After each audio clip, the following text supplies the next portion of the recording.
രാധാമാധവയ്ക്ക് പൂമജ്ഞാനതിവ്രന്ദസ്യ നാനാഞ്ജനശലാഖ്യ ചക്ഷുരുന്മീലിതം യേന തസ്മൈ ശ്രീഗുരുവേ നമഃ. ശ്രീചൈതന്യമനോഭീഷ്ടം സ്ഥാപിതം യേന ഭൂതലേ സ്വയം രൂപകഥാ മഹ്യം ദദാതി സ്വപദാന്തികം. വന്ദേഹം ശ്രീഗുരു ശ്രീയുതപദകമലം ശ്രീഗുരു വൈഷ്ണവാംശ ശ്രീരൂപം സാഗരജാതം സഹഗണരഘുനാഥാൻ സംസജീവം സാദ്വൈതം സാവധൂതം പരിജനസഹിതം കൃഷ്ണചൈതന്യദേവം ശ്രീരാധാകൃഷ്ണപാദ സഹഗണലളിത ശ്രീവിശാഖാന്വിതാംശ. ഹേ കൃഷ്ണ കരുണാ സിന്ധു ദീനബന്ധോ ജഗത്പദേ ഗോപേശ ഗോപികാ കാന്ത രാധാകാന്ത നമസ്തുതേ. തപ്ത കാഞ്ചന ഗൗരാംഗി രാധേ വൃന്ദാവനേശ്വരി വൃഷഭാനുസുതേ ദേവി പ്രണമാമി ഹരിപ്രിയേ. വാഞ്ചാകൽപതരൂപശ്ച കൃപാ സിന്ധുഭ്യഃ പതിതാനാം പാവനേഭ്യോ വൈഷ്ണവേഭ്യോ നമോ നമഃ. ജയ ശ്രീകൃഷ്ണ ചൈതന്യ പ്രഭു നിത്യാനന്ദ ശ്രീ അദ്വൈത ഗദാധര ശിവാസാദി ഗൗരഭക്തവൃന്ദ. ഹരേ കൃഷ്ണ കൃഷ്ണ കൃഷ്ണ ഹരേ ഹരേ ഹരേ രാമ രാമ രാമ ഹരേ ഹരേ. മുഖം കരോതി വാചാലം പങ്കും ലംഘയതേ ഗിരിം യത്കൃപാതമഹം വന്ദേ പരമാനന്ദമാധവം ശ്രീചൈതന്യേശ്വരം ശ്രീഗുരും ഭവതാരണം. ഓ നമോ ഭഗവതേ വാസുദേവായ. ഓ നമോ ഭഗവതേ വാസുദേവായ. ഓം നമോ ഭഗവതേ വാസുദേവായ.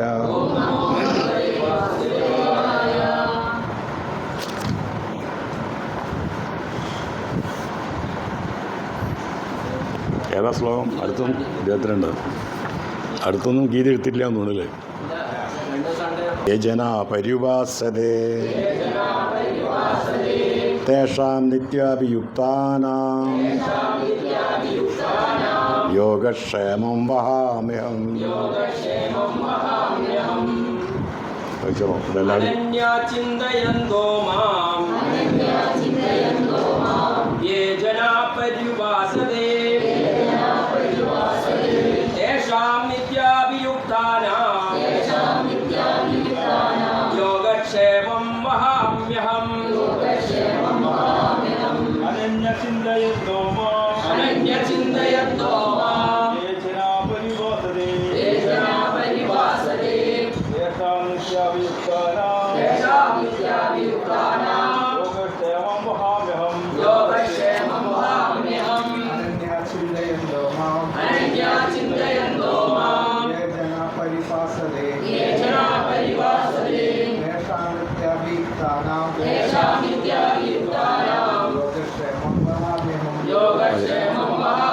ഇനി മാതാജിമാർ വൈകിട്ട് മൂന്നൊക്കെ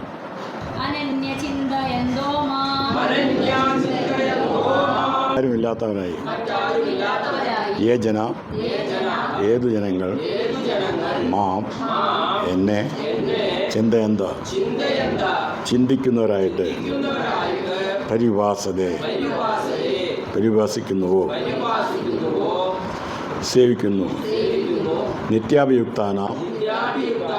നിത്യാഭിയുക്തന്മാരായ സദാ എന്നിൽ തന്നെ അഭിയുക്തന്മാരായ തേഷാം അവരുടെ യോഗക്ഷേമത്തെ ആവശ്യങ്ങളെ അഹം ഞാൻ വഹാമി വഹിക്കുന്നു. Translation by His Divine Grace A.C. Bhaktivedanta Swami Srila Prabhupada ki jai. എൻ്റെ ദിവ്യരൂപത്തെ ധ്യാനിച്ചുകൊണ്ട് പൂർണ്ണമായ ഭക്തിയോടെ ആരാണോ എന്നെ എല്ലായ്പ്പോഴും ആരാധിക്കുന്നത് അവർക്ക് വേണ്ടുന്നതെല്ലാം ഞാൻ നൽകും. അവർക്കുള്ളതെല്ലാം ഞാൻ നിലനിർത്തുകയും ചെയ്യും.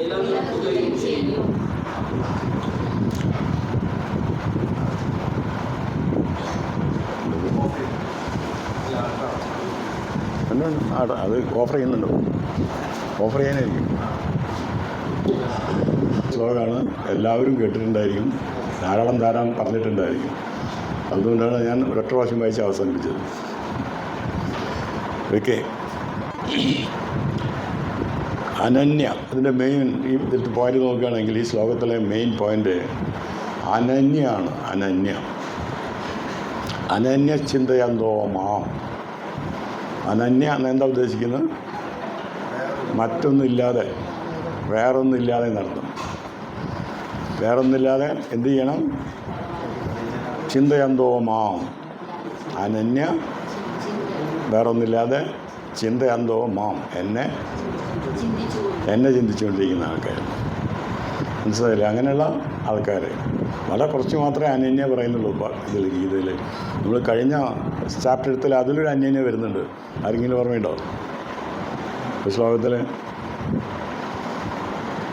അനന്യചേത സതതം യോമാം സ്മരതി നിത്യശ. നമുക്ക് 8 14-13 അതിൻ്റെ അടുത്ത് എന്നാലായിരിക്കും നമുക്ക്. അനന്യ 1-2 സ്ഥലത്ത് ഭഗവാൻ പറയുന്നില്ല. ഭഗവാൻ വളരെ സെൽഫിഷാണ് ഈ കാര്യത്തിൽ. ഏത് കാര്യത്തിൽ? മറ്റൊരാളെ പറ്റി ചിന്തിക്കാൻ സമ്മതിക്കില്ല എന്നർത്ഥം. അതാണ് ഈ അനന്യ എന്ന് വെച്ച് കഴിഞ്ഞാൽ. വേറൊന്നുമല്ല. അനന്യ ചിന്ത, വേറെ ചിന്ത വേണ്ടെന്ന്. ഏത് ചിന്തയാണ് വേണ്ടത്? മാം, എന്നെ മാത്രം ചിന്തിക്കും. അനന്യ ചിന്തയന്തോ മാം ഏ ജന പരിഭാസതേ. ഏത് ജനങ്ങളാണ്, ആരാണ് എന്നെ ഉപാസിക്കുന്നത്? എന്നെ എന്താ ചെയ്യാൻ പറയുന്നത്? ഭഗവാനെ ഭജിക്കാൻ, അല്ലേ? ഭഗവാനെ ഭജിക്കാനാണ് പറയുന്നത്. ഭഗവാന് സർവീസ് ചെയ്യാൻ. ഏ ജന പരിഭാസതേ. എന്താ?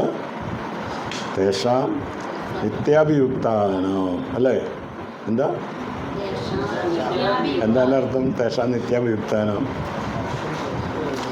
നിത്യം അഭിയുക്തന്മാരായിട്ടുള്ള തേഷാം അവർക്ക് എന്താ ചെയ്യുന്നത് ഭഗവാൻ? യോഗക്ഷേമം വഹാമ്യഹം. ഞാൻ കൊടുക്കുന്നു അവർക്ക്. എന്താണ് വഹിക്കുന്നത് ഭഗവാൻ?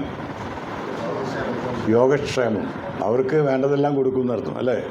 എന്താ കൊടുക്കുക ഭഗവാൻ? അവർക്ക് വേണ്ടതെല്ലാം ബിൽഡിംഗ് ഉണ്ടാക്കാനാണോ? എന്താ സ്ഥലം കൊടുക്കുകയാണോ? ഭക്തി കൊടുക്കും. അപ്പോൾ ആർക്കായി ഭക്തി കൊടുക്കുന്നത്? അപ്പോൾ ഭക്തി വളരെ വാല്യുബിളാണ്. മനസ്സിലായില്ലേ? മറ്റ് പലതിലും നമുക്ക് അനന്യ ചിന്ത വളരെ കറക്റ്റായിട്ട് പറയുന്നുണ്ട്. ശ്ലോകം പഠിച്ചു പോയാൽ മാത്രം പോരാ. ആ കാര്യത്തിൽ എന്താ പറയുന്നത്? അത്തരം ആൾക്കാർക്ക് ഞാൻ കൊടുക്കുന്നു പറയുന്നത്. അപ്പം പല ആൾക്കാരും പറയും, കണ്ടില്ലേ നമുക്കിങ്ങനെയാക്കി, നമ്മളിങ്ങനെയാക്കി. നിങ്ങൾ അനന്യചിന്തയല്ല, അതാണ് എൻ്റെ കാര്യം. അപ്പം അനന്യചിന്ത വരികയാണെങ്കിൽ എന്താവും? എല്ലാ കാര്യങ്ങളും ആരാ നോക്കുന്നത് പിന്നെ? ഓക്കെ. ഈ അനന്യചിന്തയുള്ള ആൾക്കാർക്ക് എന്തായിരിക്കും ആവശ്യം ഉണ്ടാവുക?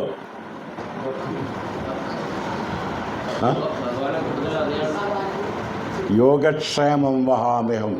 യോഗ എന്ന് വെച്ച് കഴിഞ്ഞാൽ എന്താ? ഭഗവാനായിട്ട് കണക്ട് ചെയ്യാൻ വേണ്ടിയിട്ട് യോഗ, ലിങ്ക് ആണ്, കണക്ട് ചെയ്യുക എന്നുള്ളതാണ്. ബന്ധപ്പെടുത്താൻ യോഗക്ഷേമം, അതിന് വേണ്ട ക്ഷേമം ആണ് കൊടുക്കുന്നത്. അല്ലാതെ എനിക്ക് വീട്ടിൽ ദിവസം അരി കൊണ്ടുവന്നിടാന്നല്ല പറയുന്നത്. എന്താ പറയുന്നത്? അതെ, പല ആൾക്കാർക്കും മിസ്അണ്ടർസ്റ്റാൻഡിങ് ആണ് ഞാൻ പറയാൻ കാരണം. അവർക്ക് വേണ്ട എല്ലാം കൊടുക്കുന്നതല്ലോ. യോഗക്ഷേമം വഹാമ്യം എന്നാണ് പറയുന്നതല്ലേ, വളരെ ശ്രദ്ധിക്കണത്. യോഗക്ഷേമം, യോഗത്തിന് വേണ്ടിയുള്ള ക്ഷേമം, അത് ഞാൻ ചെയ്യുന്നതാണ്. മനസ്സിലായില്ലേ? എന്താണ് യോഗക്ഷേമം? ഭക്തിക്ക് വേണ്ടിയിട്ട് നിങ്ങൾക്ക് എന്താ വേണ്ടതെന്നുണ്ടെങ്കിൽ അത് ചെയ്യും. ഭക്തിക്ക് വേണ്ടിയിട്ട് നിങ്ങൾക്ക് ഒന്നിനും തരാതിരിക്കാനാണെങ്കിൽ എന്ത് ചെയ്യും? അതും ചെയ്യും. മനസ്സിലായില്ലേ? ഭക്തിക്ക് വേണ്ടിയിട്ട് എന്താണ് ശരിയായിട്ട് നിൽക്കുന്നത് അത് എന്ത് ചെയ്യും? ഭഗവാൻ മാറ്റും. അതായത് യോഗക്ഷേമത്തിന് വേണ്ടി ഞാൻ ചെയ്യുന്നതാണ്, ഞാൻ വഹിക്കുന്ന പറയുന്നത്. വളരെ ക്ലിയറായിട്ട് മനസ്സിലാക്കേണ്ട ഒരു ശ്ലോകമാണത്. എല്ലാവർക്കും അറിയാവുന്ന ശ്ലോകമാണ്. ഇതൊക്കെ നമ്മുടെ വിഷ്ണു സഹസ്രനാമത്തിന് അവസാനം പറയുന്നുണ്ട് തോന്നുന്നല്ലേ, യോഗക്ഷേമോ അനന്യചിന്തയാന്താവും 2-3 അതിൽ പറയുന്നുണ്ട്. അതൊന്നും ഇതാണ്, എല്ലാവർക്കും അറിയാം ശ്ലോകം. പക്ഷെ എന്താണ് പറയുന്നുള്ള ആർക്കും അറിയുന്നില്ല. എല്ലാവർക്കും അറിയാം, പക്ഷെ ആർക്കും അറിയുന്നില്ല. എല്ലാവർക്കും അറിയാം, പക്ഷെ ആർക്കും അത് അറിയുന്നില്ല എന്താണുള്ളത്. ഇതാണ് ആ കാര്യം പറയുന്നത്. ഭഗവാൻ എന്ത് തരുമെന്ന് പറയുന്നത്? യോഗക്ഷേമം മഹാമ്യം. അപ്പോൾ അനന്യചിന്ത, യാതൊരു ചിന്തയില്ലാത്ത ആൾക്കാരിക്കുന്നുണ്ട്. ഒരു ചിന്തയില്ലാതെയാണ് ഇരിക്കുന്നത്. അന്യചിന്തയില്ലാത്ത ആൾക്കാരെന്നർത്ഥം. അതായത് പിന്നെ ഏത് ചിന്തയാണ് വേണ്ടത്? ഭഗവാനെ കണക്റ്റായിട്ടുള്ള ചിന്ത. യോമാം സ്മരതി യോമാം പശി സർവത്ര സർവംചമായി പശ്യതി. അതുണ്ട് എല്ലാം. പക്ഷേ ഈ അനന്യ വരുന്ന ഇതാണ്. ആ ശ്ലോകം വായിക്കൂ. 8 കണ്ടില്ലേ? അനന്യ ചേതാ സതതം വ്യോമാ സ്മരതി നിത്യശ. ആരാണ് ഈ സമയത്തും എന്നെ തന്നെ ഓർക്കുന്നതാണ്? വ്യോമാ സ്മരതി നിത്യശ. 8 13 14 മറ്റോ ആയിരിക്കും. 14. ഓക്കെ.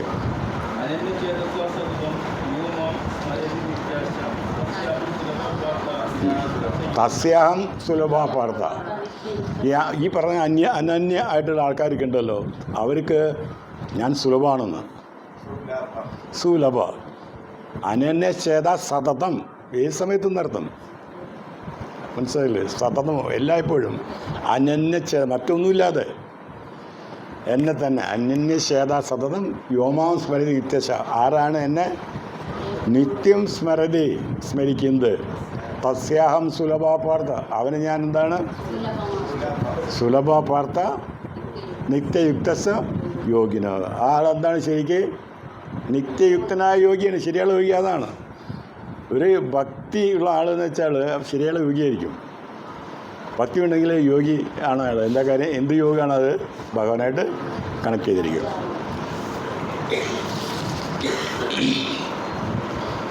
ഭാവാർത്ഥം: കൃഷ്ണാവോധമില്ലാതെ ഒരു നിമിഷം പോലും കഴിച്ചു കൂട്ടാൻ ആകാത്ത ഭക്തൻ ദിവസത്തിൽ 24 മണിക്കൂറും കൃഷ്ണനെപ്പറ്റി ചിന്തിക്കുന്നു. മനസ്സിലായില്ലേ? വളരെ ക്ലിയറായിട്ട് പറയുന്നുണ്ട് പ്രഭുപാദ്. കംപ്ലീറ്റ് അത് തന്നെ ചിന്തിക്കുന്നു.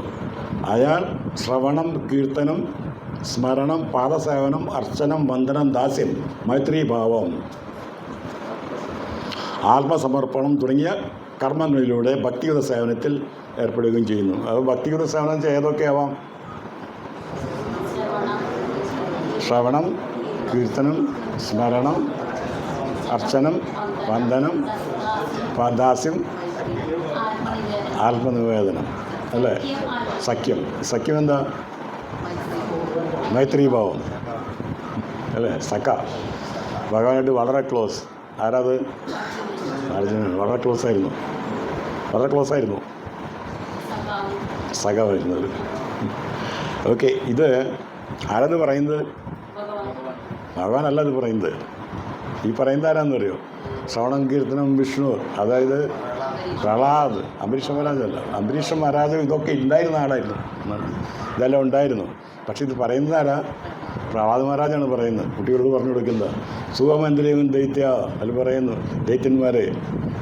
ദൈത്യന്മാരെ അസുരന്മാർ അല്ലേ? ഇവരെന്താണ്? അസുര ഗ്രൂപ്പാണ്, അസുരകുലാണ്.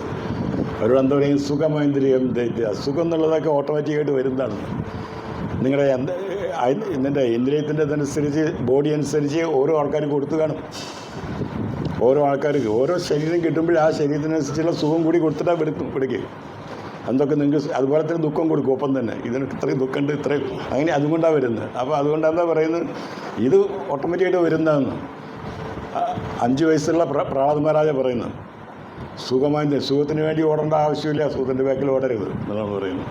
അതിനുവേണ്ടി പ്രവർത്തിക്കേണ്ട ആവശ്യമില്ല, ഓട്ടോമാറ്റിക്കായിട്ട് വരും. സുഖമാന്ത്രികം ദൈത്യ ദേഹയോഗാന ദേഹിന, എല്ലാ ദേഹികൾക്കും ഓരോ ദേഹത്തിലത് കിട്ടും.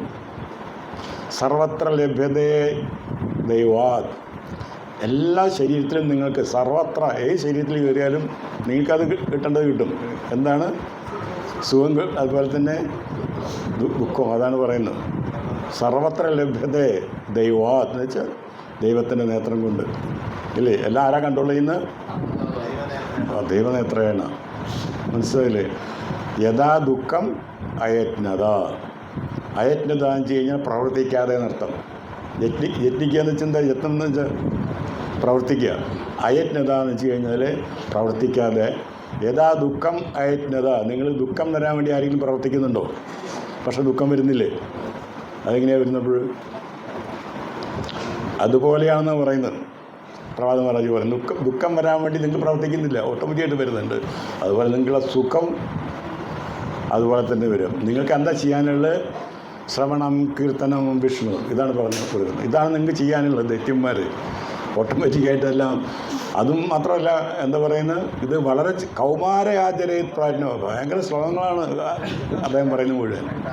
കൗമാര എന്ന് വെച്ചാൽ കുട്ടിക്കാലത്ത് തന്നെ നിങ്ങൾ പറയണമെന്ന് പറയുന്നു. നമ്മളോട് കുട്ടികളോട് പഠിക്കാൻ പറഞ്ഞ ഇത് ചെയ്യാൻ പറഞ്ഞാൽ എന്താ ചെയ്യും? പഠിക്കാനുണ്ട്, പരീക്ഷയുണ്ട്, അസൈൻമെൻ്റ് ഉണ്ട്, പല കാര്യങ്ങളുണ്ട്, ഹാഫ് ഇയർലിയാണ്, അല്ലേ, ആനുവൽ എക്സാമാണ്, വളരെ പ്രയാസമാണെന്ന് പറയും. സുഖം ഇതിൽ പറയുന്നത് കൗമാരയാചരയത്വാനോ, ഇത് നിങ്ങൾ ചെയ്യേണ്ടത് കുട്ടിക്കാലത്ത് ചെയ്യണം. എന്തുകൊണ്ട് പ്രാക്ടീസ് ആവണം? എന്തുകൊണ്ട് ചെയ്യണം എന്ന് പറയുന്നത് അപ്പോഴേ പ്രാക്ടീസ് ആവുള്ളൂ. അതാണ് കാര്യം. പ്രാക്ടീസ് ആക്കാൻ വേണ്ടി കൗമാര ആചാര്യപ്രയത്നോ ധർമാൻ ഭാഗവതാനിക. ഈ ഭാഗവത ധർമ്മം, ഇത് ഭാഗവത ധർമ്മമാണ്. ഈ ധർമ്മം നിങ്ങൾ എന്ത് ചെയ്യണം? വളരെ ഇമ്പോർട്ടൻ്റ് ആണ്. കുട്ടിക്കാലത്തിൽ കൗമാരേ ആചര്യ, കൗമാരത്തിൽ നമ്മൾ സ്റ്റാർട്ട് ചെയ്യണം എന്നുള്ള അവരോട് പറയുന്നു. അദ്ദേഹം പറയുന്നത് കുട്ടികളോട് തന്നെയാണ്. അദ്ദേഹത്തിൻ്റെ കൂടെ പഠിക്കുന്ന കുട്ടികളോടായി പറയുന്നത്. കൗമാര ആചാര്യ ഭാഗവത ധർമാൻ ഭാഗവതാനിക ദുർലഭം മാനുഷൻ ജന്മം. അപ്പോൾ നമുക്ക് ഈ മനുഷ്യൻ്റെ ജന്മം കിട്ടിയിട്ടുണ്ടല്ലോ, അത് വളരെ റയറാണ്. കിട്ടുന്നല്ല, അത് തന്നെ സാധാരണ ഈസിയായിട്ട് കിട്ടുന്ന കാര്യമല്ല നമുക്ക് കിട്ടിയിരിക്കുന്നത്. ഏറ്റവും വലിയ ലോട്ടറി അതാണ്. ടോപ്പ് മോസ്റ്റ് ലോട്ടറി നമുക്ക് കിട്ടിയിരിക്കുന്നത് ശരീരമാണ്, ഈ ശരീരം. തഥാപി അധ്രുവം, അത് അധ്രുവാണ്, ഏത് സമയത്ത് പൊട്ടിപ്പോകും. അതാ പറയുന്നത്. തഥാപി അധ്രുവം അർത്ഥം, അതിനെ അർത്ഥമുള്ളതാക്കുമെന്ന് അദ്ദേഹം പറയുന്നത്. കൗമാര ആശ്ചര്യ പറഞ്ഞു ധർമാൻ ഭാഗവതാനി. ഈ ഭാഗവത ധർമ്മം കുട്ടിക്കാലത്തിൽ ചെയ്യണം. എന്തുകൊണ്ട് ചെയ്യണം?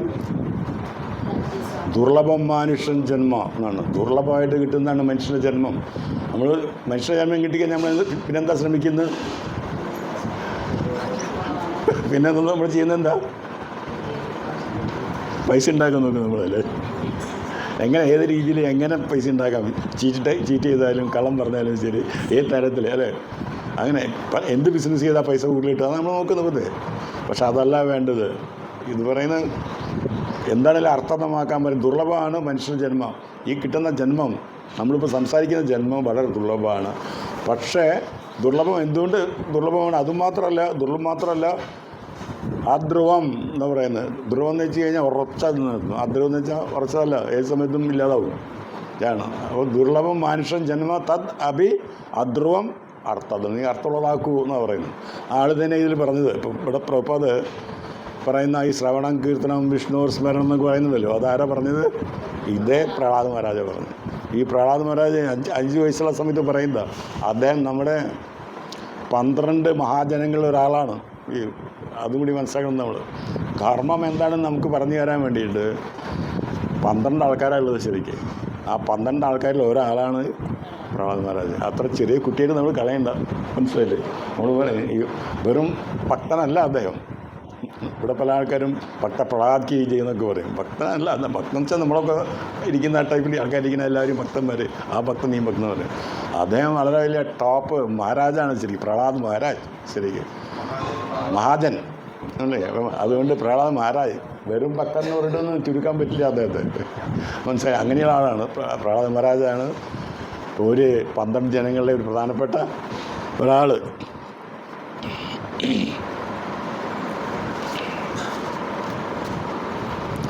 ശുഭാവങ്ങളും ആത്മീയ പ്രഭാവങ്ങളുമായ ഈ കർമ്മങ്ങൾ ഭക്തനെ പൂർണ്ണമായ ആത്മസാക്ഷാത്കാരത്തിലേക്ക് നയിക്കും.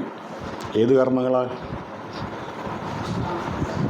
ശ്രവണം, കീർത്തനം, വിഷ്ണു സ്മരണം, അല്ലേ? അത് എന്ത് ചെയ്യും? ഈ കർമ്മങ്ങൾ നമ്മൾ എന്ത് ചെയ്യും?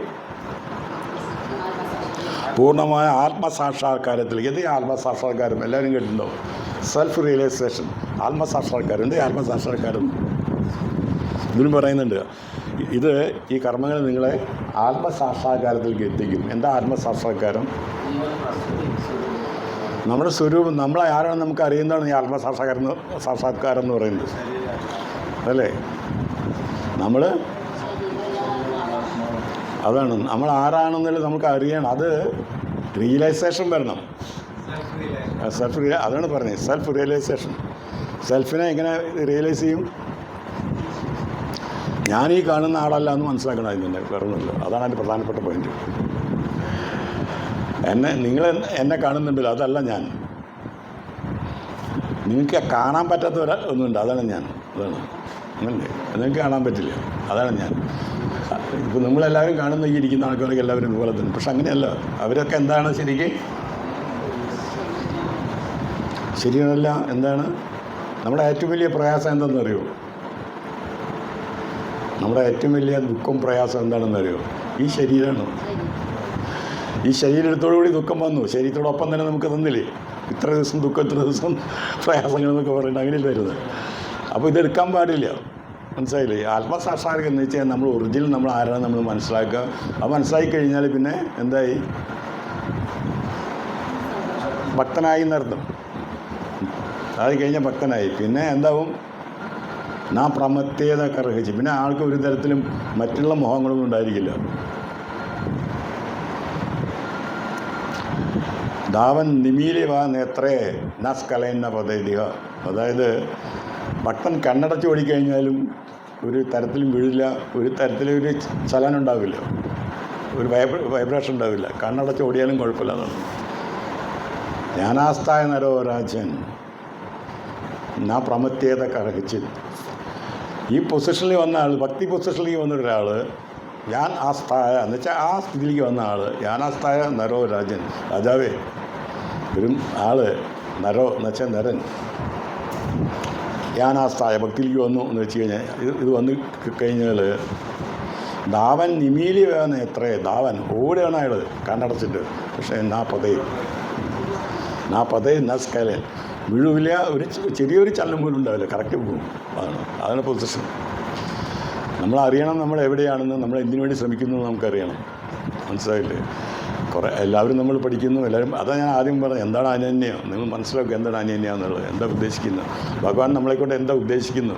ശരിക്കും ഭഗവാൻ ഉദ്ദേശിക്കുന്നത് വെച്ചാൽ നമ്മൾ മറ്റെല്ലാം വിട്ടിട്ട്, കാരണം വെച്ചാൽ ഭഗവാന്റെ ആ അംശം തന്നെയാണ് ഇതിൻ്റെ അകത്തിരിക്കുന്നത്. അത് നമുക്ക് മനസ്സിലാക്കാൻ കഴിയണം. നമ്മൾ വേറൊരാളല്ല, നമുക്കൊരു സെപ്പറേറ്റ് അസ്തിത്വമില്ല. നമ്മൾ അതിനുവേണ്ടി ശ്രമിക്കുകയാണ്. ഞാൻ ഇതാണ്, ഞാൻ അതാണെന്നൊക്കെ നമ്മൾ നോക്കുകയാണ്. അതാ തെറ്റ്.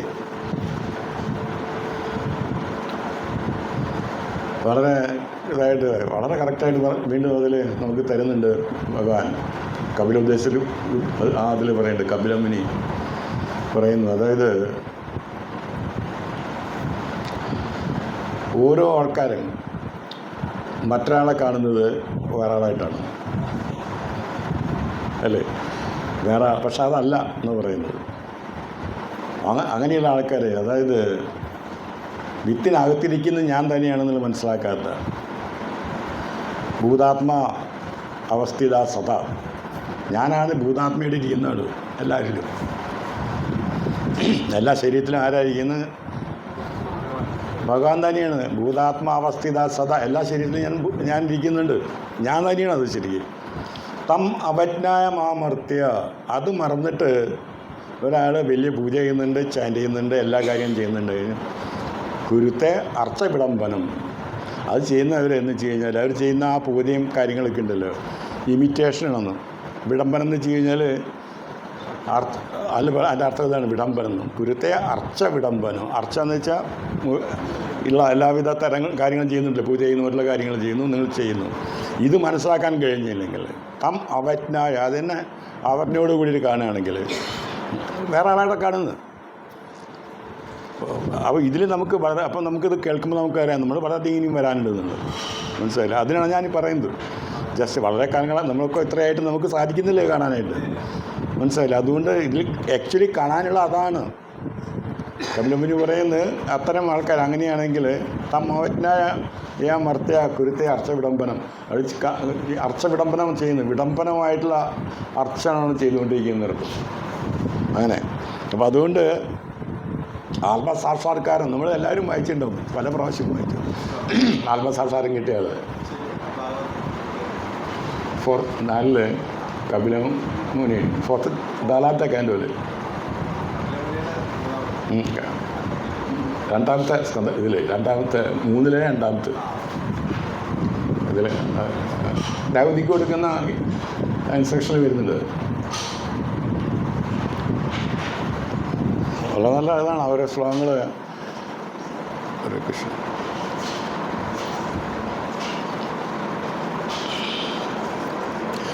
പിന്നെ അയാൾക്ക് ഭഗവത് സമ്പർക്കത്തിലൊഴികെ യാതൊന്നിലും ആഗ്രഹം ഉണ്ടാവില്ല. ഈ ആത്മസാക്ഷാത്കാരം കിട്ടിയ ആൾക്കാർക്ക് എന്ത് സംഭവിക്കുന്നത്, പിന്നെ മറ്റൊന്നിലും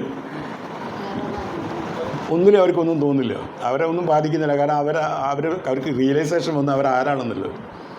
അപ്പോൾ ആൾക്ക് ഒന്നും സംഭവിക്കുന്നില്ല എന്ന് അതൊന്ന് മനസ്സിലാക്കുന്നു. അതാണ് അതിൻ്റെ ആ സമ്പർക്കം കൊണ്ട് എന്താകുന്നു, ആ ഭക്തന് ഭഗവത് സാമീപ്യം നിഷ്പ്രയാസം സാധിക്കുമെന്നതിൽ സംശയമില്ല. ഇതത്ര യോഗം, ഇതാണ് യോഗം. മനസ്സിലായില്ലേ? അപ്പം നമ്മുടെ യോഗ അല്ല യോഗം എന്നർത്ഥം. ശരിയായ യോഗ എന്താണ്? മറ്റൊന്നിനും ആവശ്യമില്ലാതെ ഭഗവാന് മാത്രം. അനന്യ ചിന്തയൊന്നാമോ, ഇതാണ്. ഇനി എപ്പോഴും നിങ്ങൾ കേൾക്കും ഈ ശ്ലോകം. വളരെ സീരിയസ് ആയ ശ്ലോകം, പക്ഷെ ആർക്കും അത് സീരിയസ് ആക്കി എടുത്തിട്ടില്ല. ഇനിയിപ്പോൾ അറിയില്ലേ, നമ്മൾക്ക് ആദ്യം ബാറ്റ് പഠിച്ചിരുന്നതാണ്. ഇത് ഡിസ്കസ് ചെയ്യുന്നതോറും ഇതിൻ്റെ അർത്ഥങ്ങൾ പിന്നെയും വന്നുകൊണ്ടിരിക്കും. ഓരോ വേർഡിലും വരും. മനസ്സിലായില്ലേ? അങ്ങനെ ഓരോ വീട്ടിലും അതിൻ്റെ സെപ്പറേറ്റ് മീനിങ്ങായാലും അതനുസരിച്ച് നമ്മൾ എന്താവും, അല്പം അഡ്വാൻസ് ആവും. കാരണം അപ്പോൾ നമുക്കറിയാം എന്താവും, നമ്മളതൊന്നും ആയിട്ടില്ല എന്നുള്ളത്. അതെൻ്റെ കാര്യം. അപ്പോൾ നമ്മൾ എന്ത് ചെയ്യും, ഒരു സ്റ്റെപ്പ് കണക്കാൻ നോക്കും വീണ്ടും. അതാണ് അതിൻ്റെ പ്രധാനപ്പെട്ട കാര്യം. പൊതുവെ ആൾക്കാർ എന്ത് ചെയ്യണമെന്ന് വെച്ച് കഴിഞ്ഞാൽ, ഞങ്ങളധികം ക്ലാസ്സും കേട്ടിട്ട് പല കാര്യങ്ങളുണ്ട്. എല്ലാവരും നോക്കുന്ന ഇരിക്കുന്ന ആൾക്കാരെ അങ്ങനെ സന്തോഷിപ്പിക്കാം. മനസ്സിലായി? ഒന്ന് അല്പം തമാശ പറഞ്ഞ് അല്ല ഏതെങ്കിലും തരത്തിൽ പറയണ്ട അങ്ങനെ. പക്ഷേ ഫിലോസഫി ആരും കൊടുക്കുന്നില്ല, കറക്റ്റായിട്ടുള്ള ഫിലോസഫി. അത് പ്രഭുപാദിൻ്റെ ഓരോ ലെക്ചർ കേട്ടാലേ പ്രഭുപാദ് 30-35 മിനിറ്റ് പറയുന്നത് മുഴുവൻ ഫിലോസഫിയാണ്. ചിരിക്കുന്നത് വളരെ കുറച്ച് മാത്രമേ പ്രഭുപാദിൻ്റെ ക്ലാസ്സിലെ ആൾക്കാർ ചിരിക്കുന്നുള്ളൂ. ഒന്ന് ഞാൻ ശ്രദ്ധിച്ചത്, പ്രഭുപാദ് പറയും, അതായത് എന്താണെന്നറിയില്ല, മാരേജൊക്കെ കഴിഞ്ഞു, എല്ലാം ആയി കഴിഞ്ഞു, പക്ഷേ നല്ല ഭാര്യയൊക്കെ നല്ലതാണ്, നല്ല ഭാര്യയാണ്, നല്ല പോലെ അതൊക്കെ ഉണ്ട്, പക്ഷേ എനിക്ക് ഇഷ്ടം തോന്നുന്നില്ല എന്ന് പറഞ്ഞു. അച്ഛനോടാണ് പറയുന്നത് പ്രഭുപാദ്. അച്ഛനോട് പറയണം, അത് ഇങ്ങനെ കല്യാണം കഴിഞ്ഞു എല്ലാം ഇതായി, പക്ഷേ എനിക്കെന്തോ ഇഷ്ടം തോന്നുന്നില്ല, നീ രക്ഷപ്പെട്ടു എന്ന്. അത് പറഞ്ഞപ്പോൾ എല്ലാവരും ചിരിക്കുക. അച്ഛൻ പറഞ്ഞു നീ രക്ഷപ്പെട്ടു, ഒന്നും നോക്കേണ്ട, അതേ രീതിയിൽ പോയാൽ മതി, അതേപോലെ പോകാൻ കറക്റ്റായിട്ട്, അല്ലാതെ വേറെ മാരേജിനോ മറ്റുള്ള കാര്യങ്ങളല്ല, സെയിം മാരേജ് വെച്ച് പോകാനാണ് പറഞ്ഞു. അപ്പോൾ അത് കേട്ടപ്പോൾ പറഞ്ഞുകൊണ്ടെന്ന് എല്ലാവരും ചിരിച്ചു. ഞാൻ വളരെ റെയറാണ് ചിരിക്കുന്നു കേട്ടത്. ആദ്യം എനിക്ക് മനസ്സിലായില്ല എന്താ ചിരിക്കുന്നത്, പിന്നെ റിവേഴ്സ് അടിച്ചു. അപ്പോൾ ഇതാണ് പറഞ്ഞതെന്താ വെച്ചാൽ, ഞാൻ മിക്കവാറും ഇത് കേൾക്കുന്നത് എപ്പോഴാണെന്ന് അറിയും, ഓഫീസിലേക്ക് നടക്കുമ്പോഴായിരുന്നു. ഓഫീസിലേക്ക് എനിക്ക് വണ്ടിയുണ്ട്, ഓഫീസിൽ വണ്ടി അയക്കും, പക്ഷേ ഞാൻ വണ്ടിയിൽ പോയില്ല, നടന്നു കഴിഞ്ഞാൽ ഒരു 15 മിനിറ്റ് നടക്കും. ആ 15 മിനിറ്റ് ഞാൻ അത് കേട്ടുകൊണ്ട് നടക്കും. അപ്പോഴാണ് കേൾക്കുന്നത്. അപ്പോഴേക്കും റോഡ് ക്രോസ് ചെയ്യേണ്ട കാര്യങ്ങളൊക്കെ നോക്കും. ആ സമയത്ത് ചിലപ്പോൾ അല്പം മിസ്സാവും. അത് ആദ്യം എനിക്ക് ആദ്യമായിട്ടാണ് നിങ്ങൾ ചിരിക്കുന്നത് കേട്ടത്, ഇരിക്കുന്ന ആൾക്കാർ. അപ്പോൾ ഇതാണ് അവിടെ നീ രക്ഷപ്പെട്ടു, ഇതേ രീതിയിൽ പോയാൽ മതി. അതേ പറഞ്ഞു. അത് സംഭവം ശരിയാണത്, അത്ര സീരിയസ്. അതായത് നമുക്ക് അറ്റാച്ച്മെൻറ്റ് പാടില്ല എന്ന് പറയുന്നു, പക്ഷേ ചെയ്യാനുള്ള കാര്യങ്ങളൊക്കെ ചെയ്യുന്നു എന്നർത്ഥം. അത് പറഞ്ഞു, നീ ആക്ട് ചെയ്യുക, അതുപോലെ തന്നെ ചെയ്യൂ കാര്യങ്ങളെല്ലാം. എന്തൊക്കെ ചെയ്യുന്നു നമ്മൾ ചെയ്തുകൊണ്ടിരിക്കുന്നു എന്നുള്ളതാണ്. മനസ്സിലായില്ല? അല്ലാതെ എല്ലാം വിട്ടു പോകാനല്ല പറയുന്നത്, എല്ലാ കാര്യങ്ങളും ചെയ്യൂ.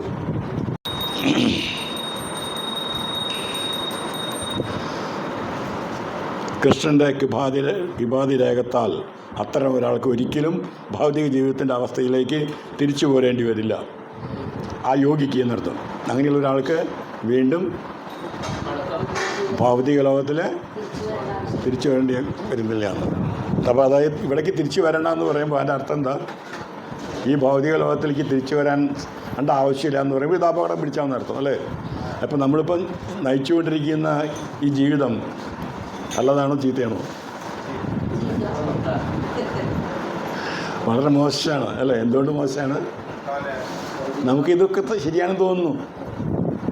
ഈ ഭൗതിക ലോകത്തിലേക്ക് തിരിച്ചു വന്നു കഴിഞ്ഞാൽ എന്താ കാര്യം? ഇപ്പം നിങ്ങളൊരു ഇസ്കോൺ ഗുരുവായൂരിൽ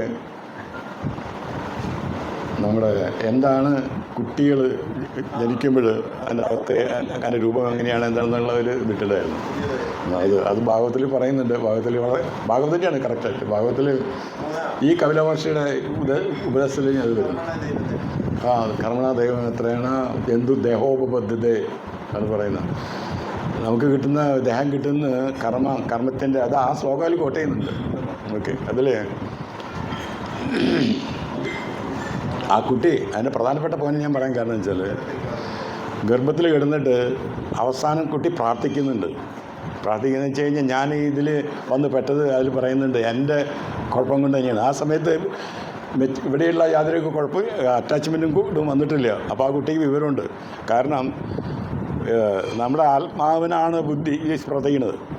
ആത്മാവ് നമ്മുടെ സെയിം ആത്മാവ് തന്നെയാണ് ഇപ്പോൾ ഇത്രയും സമയം നമ്മൾ ഓടിയപ്പോഴും പ്രവർത്തിച്ചുകൊണ്ടിരിക്കുന്നത്. അപ്പോൾ ആത്മാവിന് എപ്പോഴും അറിയാം. അപ്പോൾ അവിടെ കണക്ഷൻ ബോഡിയുടെ വരുന്നില്ല. എനിക്ക് ആദ്യം സംശയം തോന്നി എങ്ങനെ ഇത്രയും ചെറിയ കൊച്ച് ഗർഭത്തിൽ കിടന്നിങ്ങനെ പ്രവർത്തിക്കണം എന്നുള്ളത്. തസ്യോപസന്ന ഇതും ജഗതിച്ചാത്ത ആ കുട്ടി പറയുന്നത് ഈ ഇതിൽ ഇവിടെ എൻ്റെ ഇഷ്ടത്തിന് തന്നെ വന്നിട്ടുള്ള കാര്യം അത്. കാരണം വെച്ചാൽ അങ്ങനെയാണ് ചെയ്തത്. പക്ഷേ ഇനി ഞാൻ അങ്ങനെ ചെയ്യില്ല.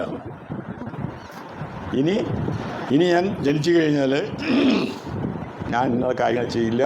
ഞാൻ വളരെ കറക്റ്റായിട്ട് എല്ലാം ചെയ്യുന്നു. പക്ഷെ ഇവിടെ വന്ന് കഴിഞ്ഞുകൊണ്ട് തന്നെ എന്തുണ്ടായത്? മോളെ അച്ഛ അമ്മ അവിടെ പിടിച്ച് കെട്ടിയിട്ട് വീണ്ടും ആ ശ്ലോകം വായിക്കുമ്പോൾ എനിക്ക് ആദ്യം തോന്നില്ല ഈ കുട്ടിയൊന്നും അങ്ങനെ പറഞ്ഞിട്ട് കാണില്ല. പക്ഷെ പറയും. കാരണം ആത്മാവിന് അത് ആത്മാവാണ്. ആ ചിന്തന് ആ സമയത്തുണ്ട് കറക്റ്റായിട്ട്. വളരെ നന്നായിട്ട് കുറച്ച് ശ്ലോകങ്ങളുണ്ടല്ലോ. അത് വായിക്കുമ്പോൾ ശരി കറക്റ്റായിട്ട് നമുക്കറിയാം എന്താണെന്നുള്ളത്. അപ്പോൾ ഞാൻ പറഞ്ഞു വരുന്നത് വെച്ചാൽ ഇത്രയൊക്കെ പ്രാർത്ഥിച്ചിട്ട് ആ കുട്ടി പുറത്തേക്ക് വരുമ്പോഴേക്കും പോയി ഭൗതികലോകം. ഇവിടെ വന്നപ്പോൾ പോയി എന്തായി? എല്ലാം ബന്ധങ്ങൾ മുഴുവൻ എന്തായി? ബന്ധനസ്ഥനായി വീണ്ടും പോയി. പിന്നെ എല്ലാം മറന്നു. പിന്നെ നമ്മുടെ ഈ വീട് എൻ്റെ അല്ലേ? അച്ഛൻ മരിച്ചാൽ എനിക്ക് കിട്ടും അങ്ങനെ അല്ലേ? അങ്ങനെയാണ് പ്രതീക്ഷിക്കുന്ന എല്ലാവരും. അത് കഴിച്ചാൽ കാരണം അങ്ങനെ അച്ഛൻ മരിച്ചിട്ടാണല്ലോ എനിക്ക് കിട്ടുന്നത്. അതുപോലെ തന്നെ നമ്മൾ മരിച്ചാൽ മറ്റൊരു കിട്ടും. അവരത് പ്രതീക്ഷിക്കുന്നുണ്ടെങ്കിൽ അവിടെ പറഞ്ഞിട്ട് കാര്യമില്ല. അതാണ് ശരിക്കും. പക്ഷെ അതാണ് ഭൗതിക ലോകം. അപ്പോൾ ഇവിടെ വരാതിരിക്കാൻ വേണ്ടിയാണ് എന്ത് ചെയ്യണം ഭഗവാൻ പറയുന്നത്? അനന്യ. ഇവിടെ വരാതിരിക്കണമെങ്കിൽ എന്ത് വേണം? നമ്മൾ അനന്യ പൊസിഷനിലേക്ക് എത്തണം നടത്തും. ഹരേ കൃഷ്ണ.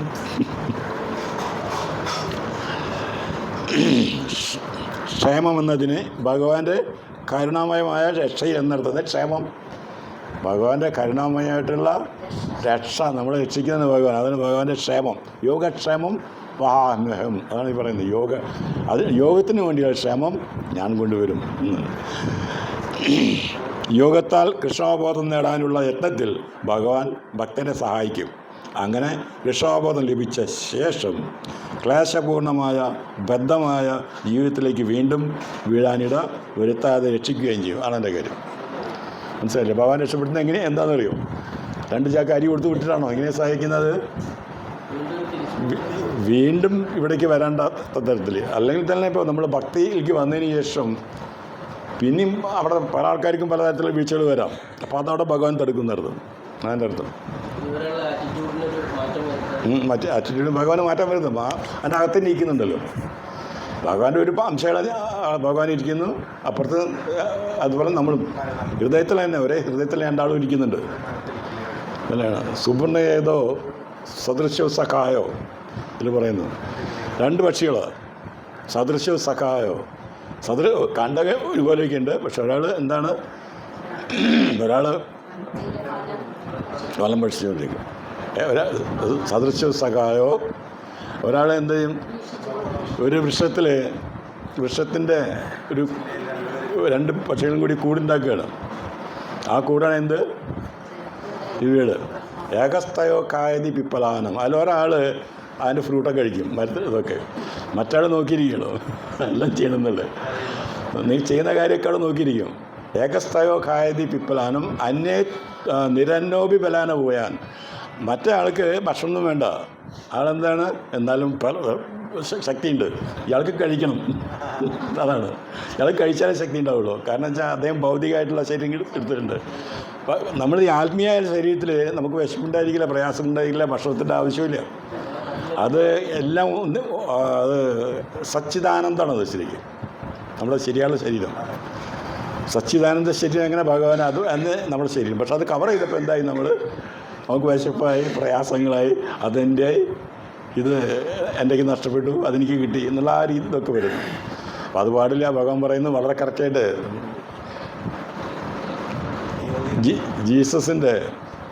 ജീസസ് പറയുന്നുണ്ട്, അതായത് ഇത് നിങ്ങളുടെ ഭൗതിക ലൈഫുണ്ടല്ലോ, ഇത് ഇവിടെ ഒരു ബ്രിഡ്ജാണെന്ന്, പാലമാണ്.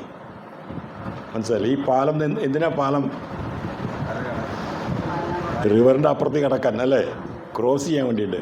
പക്ഷെ നമ്മളെല്ലാവരും എന്താ ചെയ്യുന്നത്? പാലത്തിൽ വീട് വയ്ക്കുന്നു. നമ്മൾ ആ സ്ഥലത്ത് എന്ത് ചെയ്യാൻ പോകണം? വീട് വയ്ക്കുകയാണ് നമ്മൾ ചെയ്യുന്നത്. പാലത്തിൽ വീട് വെച്ച് കഴിഞ്ഞാൽ എന്താവും? കടക്കാൻ പറ്റില്ല. നമ്മൾ ഏറ്റവും വലിയ വീട് വയ്ക്കും, പാലത്തിലേക്ക് വലിയ വീട് വയ്ക്കും. അത് അപ്പോൾ എന്ത് ചെയ്യും? നമുക്ക് കടക്കാൻ പറ്റില്ല. അത് വളരെ കറക്റ്റായിട്ട് വരും. അതാണ് ഈ ശരീരം കിട്ടിയത് എന്തിനാണെന്നറിയോ? ദുർലഭമാണ് മാനുഷ്യൻ ദേഹം. പക്ഷേ അർത്ഥമുള്ളാക്കാൻ തദവി അധ്രുവം, ഏത് സമയത്തും പൊട്ടിപ്പോവാം. പക്ഷേ അർത്ഥത്തിലാക്കൂ. അർത്ഥത്തിൽ വരുന്നത് എങ്ങനെയാണ്? യോഗക്ഷേമം അല്ലേ? യോഗക്ഷേമ മഹാമയം. ആ യോഗത്തിലേക്ക് വരികയാണെങ്കിൽ എന്താവും? അതാണ് അർത്ഥമുള്ളത്. മറ്റെല്ലാം എന്താണ്?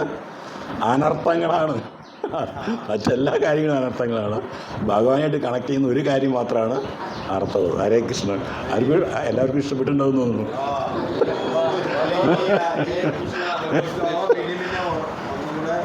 ഇനി എടുക്കണോ? Okay okay.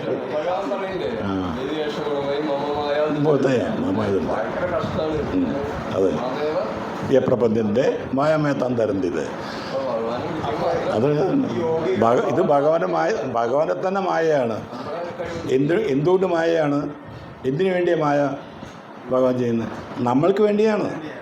നമുക്ക് ആഗ്രഹമുണ്ട് മായയിലേക്ക് എടുക്കാനായിട്ട്. മനസ്സിലായി? ഇത് എൻ്റെയാണെന്ന്, അത് അങ്ങനെയുള്ള ആഗ്രഹം നമുക്കുണ്ട്. അപ്പം അതിന് മായയിലിടും, അല്ലെങ്കിൽ അറിയാൻ പറ്റില്ലല്ലോ. അതിനാണ് ഈ മായയിലിടുന്നത്.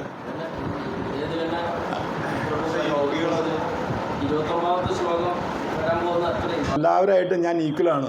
എനിക്കാരും എന്നാ ദേഷ്യവസ്ഥനെ പ്രിയ, എനിക്കാരോടും ദേഷ്യം ഇല്ല, സ്നേഹമില്ല. അത് കറക്റ്റാണ്.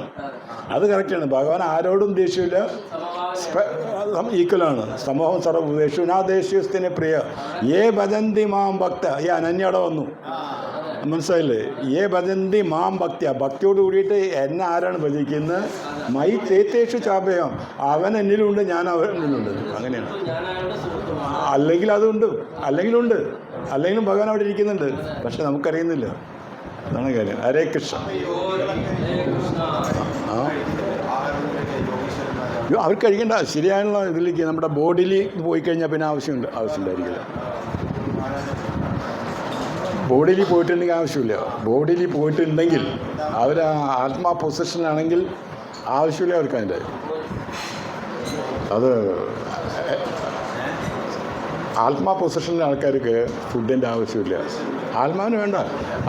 ഇവരൊക്കെ നോക്കും, നമ്മൾക്ക് കാണാം കൃഷ്ണൻ്റെ കൂടെയുള്ള ആൾക്കാരൊക്കെ ഒന്നിച്ച് ഭക്ഷണം കഴിയുന്നു. കൃഷ്ണൻ്റെ അതിൻ്റെ ആവശ്യമില്ല. കൃഷ്ണൻ്റെ ആവശ്യമില്ല. ശരി, അത് മെറ്റീരിയൽ വേൾഡിൽ, ഭൗതിക ലോകത്തിലാണ് ഇതിൻ്റെ ആവശ്യമുള്ളത്. ഹരേ കൃഷ്ണ.